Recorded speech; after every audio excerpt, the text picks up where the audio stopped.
اعوذ باللہ من الشیطان الرجیم بسم اللہ الرحمن الرحیم۔ ہزاروں سال نرگس اپنی بے نوری پہ روتی ہے، بڑی مشکل سے ہوتا ہے چمن میں دیدہ ور پیدا۔ دنیا میں خیر و شر کی قوتیں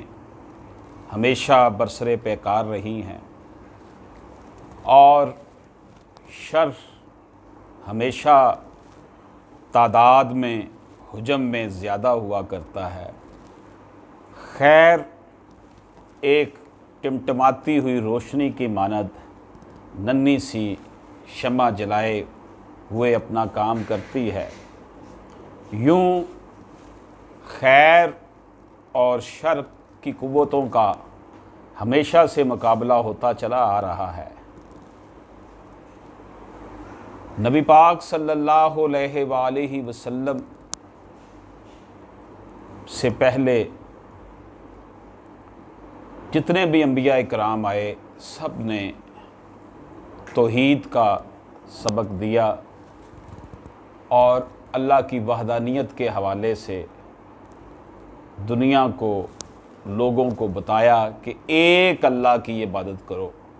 کسی اور کے آگے مت جھکو۔ نبی پاک صلی اللہ علیہ وآلہ وسلم نے جس انداز میں اللہ پاک کا پیغام انسانوں کو دیا اور جس انداز میں شرف انسانیت سے انسانیت کو ہمکنار کیا اور جس انداز میں اللہ کی وحدت کا پیغام اس وقت دنیا کے چپے چپے پر پہنچ چکا ہے، یقینی طور پر یہ نبی پاک صلی اللہ علیہ وآلہ وسلم کا فیضان ہے۔ برِ صغیر پاک و ہند متحدہ ہندوستان میں مسلمانوں نے تقریباً 1000 سال تک حکومت کی۔ چند فیصد ان کی تعداد تھی، 10% بھی نہیں ہوں گے، اور آج بھی آپ دیکھ لیں کہ اس خطے میں ہندو جو ہیں وہ تعداد میں زیادہ ہیں۔ اس کا مطلب یہ ہوا کہ اسلام بزور شمشیر نہیں پھیلا، اسلام جو ہے وہ اپنے نیچرل انداز میں، فطرتی انداز میں، تبلیغ کے انداز میں جو ہے یہ پھیلا ہے۔ برِ صغیر پاک و ہند میں جب مسلمان جو حکمران تھے ان کی سلطنت کا خاتمہ ہو گیا تو انگریزوں نے قبضہ کر لیا برٹش انڈیا پر۔ تو برٹش انڈیا میں تقریباً جو 90 سال کا دور ہے 1857 سے 1947 تک،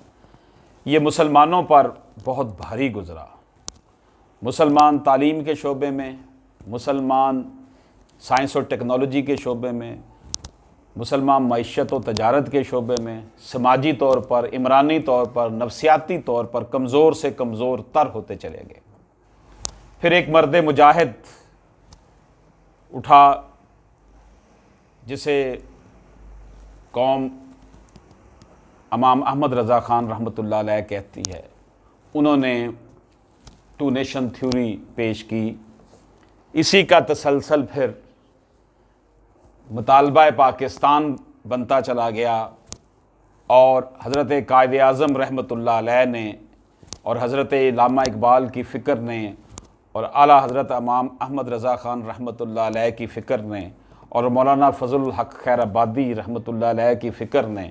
مولانا شبیر عثمانی رحمۃ اللہ علیہ کی فکر نے یہ دھرتی جو ہے ہمیں ملی ان لوگوں کی شب و روز کی محنت کے بعد۔ قیام پاکستان کے بعد استحکام پاکستان کے لیے ہر دور میں پاکستانیوں نے لاتعداد قربانیاں دیں، لیکن ہندوستان نے، بھارت نے کبھی بھی پاکستان کو تسلیم نہیں کیا۔ ان کے نزدیک بھارت ماتا کو تقسیم کر کے بہت بڑا پاپ کیا گیا ہے، اس لیے وہ پاکستان کے وجود کو تسلیم نہیں کرتے۔ اسی لیے 1971 کا سانحہ ہوا، ڈھاکہ فال ہوا اور ہندوؤں کی جو ہے وہ ہندوستان کی جو ہے وہ سازش کی وجہ سے بھارت نے بنگلہ دیش کو پاکستان کا سے علیحدہ کر دیا، مشرقی پاکستان علیحدہ ہو گیا، بنگلہ دیش نیا ملک بن گیا۔ ان حالات میں پاکستان کے وجود کو برقرار رکھنے کے لیے ذوالفقار علی بھٹو سے ایک ایسے سفر کا آغاز ہوا جو کہ جنرل ضیاء اللہ حق اور غلام اسحاق خان اور میاں نواز شریف کے دور سے ہوتا ہوا آخر یہ سیرا نواز شریف کے سیرے پر سجا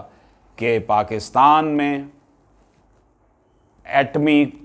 طاقت کے حصول کے بعد اس کا اظہار بھی کر دیا۔ اس لیے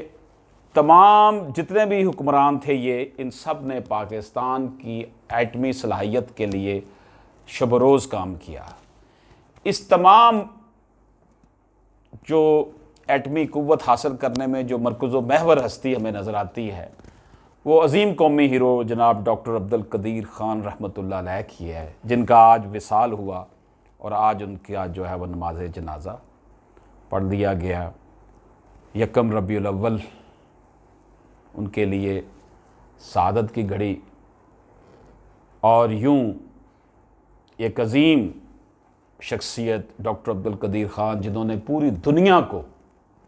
یہ بتا دیا کہ مسلم دنیا کے پاس بھی ایٹم بم ہے، اور یوں ڈاکٹر عبدالقدیر خان نے پاکستان کی سلامتی کے لیے وہ کارنامہ انجام دیا، مسلم دنیا کو سر اٹھا کر جینے کا جو ہے نا وہ ایک ایسا راستہ دکھا دیا کہ پوری قوم اور پوری ملت اسلامیہ جناب ڈاکٹر عبدالقدیر خان کی ہمیشہ جو ہے وہ شکر گزار رہے گی۔ امریکہ نے 9/11 کے بعد پاکستان پر بہت سختیاں کی۔ جنرل پرویز مشرف کو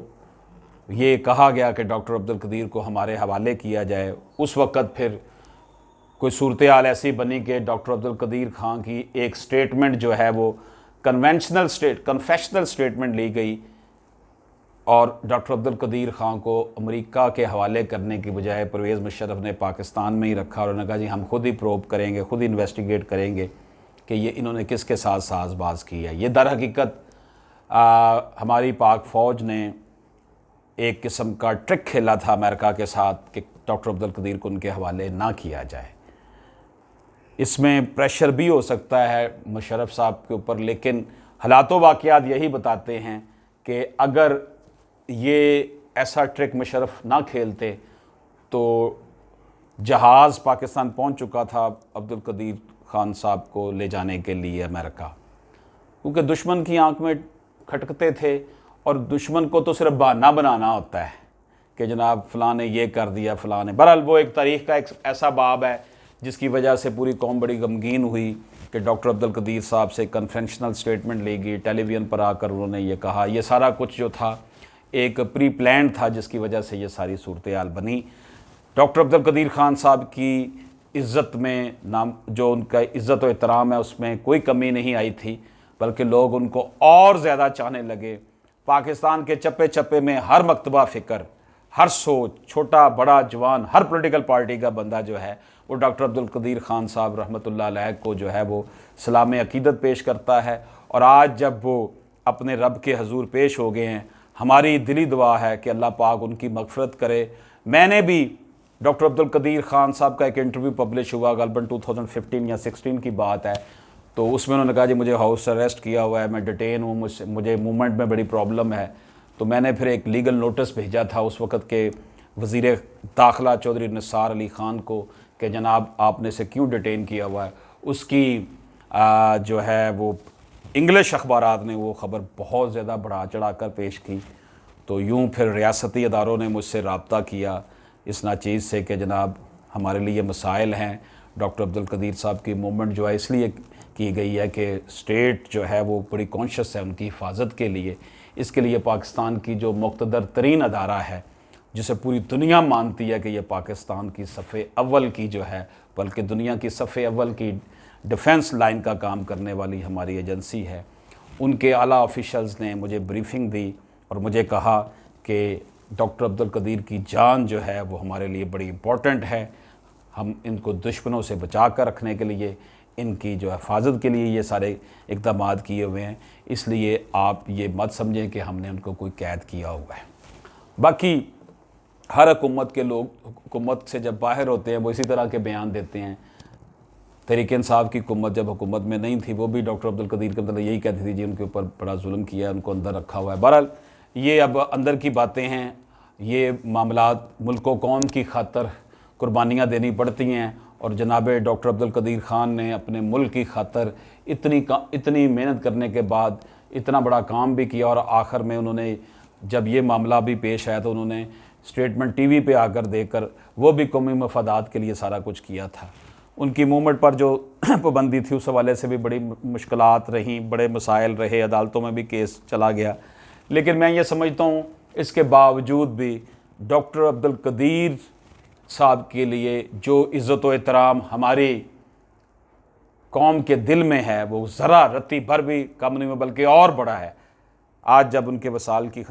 خبر سنی تو دل ملال ہوا، تکلیف ہوئی۔ ڈاکٹر عبدالقدیر خان بہت اچھا کالم لکھتے تھے، میں ان کا بہت عرصے سے کالم پڑھا تھا، جنگ اخبار میں لکھتے تھے۔ انہوں نے بڑے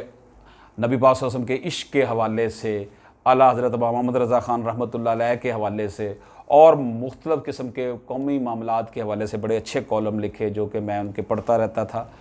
آج ہم مرکز عاصمی انٹرنیشنل کی جانب سے تمام پاکستان، پوری ملت اسلامیہ سے اظہار تعزیت کرتے ہیں، اور مرکز عاصمی انٹرنیشنل کے روئے رواں جناب پیرزادہ میاں محمد عمر عاصمی صاحب کی طرف سے بھی ہم جو ہے یہ اعلان کرتے ہیں کہ مرکز عاصمی انٹرنیشنل کے ساتھ وابستگان جتنے بھی لوگ ہیں سب جناب ڈاکٹر عبدالقدیر خان رحمۃ اللہ علیہ کی جو اعلیٰ خدمات ہیں ان پر ان کو خراج عقیدت پیش کریں، اور آپ کی روح کی درجات کی بلندی کے لیے ان کے لیے فاتحہ خوانی کا بھی اہتمام کیا جائے۔ آج یہاں پر مرکز عاصمی انٹرنیشنل میں بھی آپ جناب ڈاکٹر عبدالقدیر خان رحمۃ اللہ علیہ کی روح کے سارے ثواب کے لیے بھی خصوصی طور پر اہتمام کیا گیا ہے۔ اللہ تعالیٰ ڈاکٹر عبدالقدیر خان رحمۃ اللہ علیہ کے درجات بلند کرے۔ وطن جو ہے یہ جان ہے ہماری، اور ڈاکٹر عبدالقدیر خان نے سرز وطن سے محبت کے لیے بہت قربانیاں دی۔ ہم ہمیشہ ڈاکٹر عبدالقدیر خان کے مقروض رہیں گے۔ اللہ پاک ہمارا اور پاکستان کا حامی ناصر ہو۔ السلام علیکم۔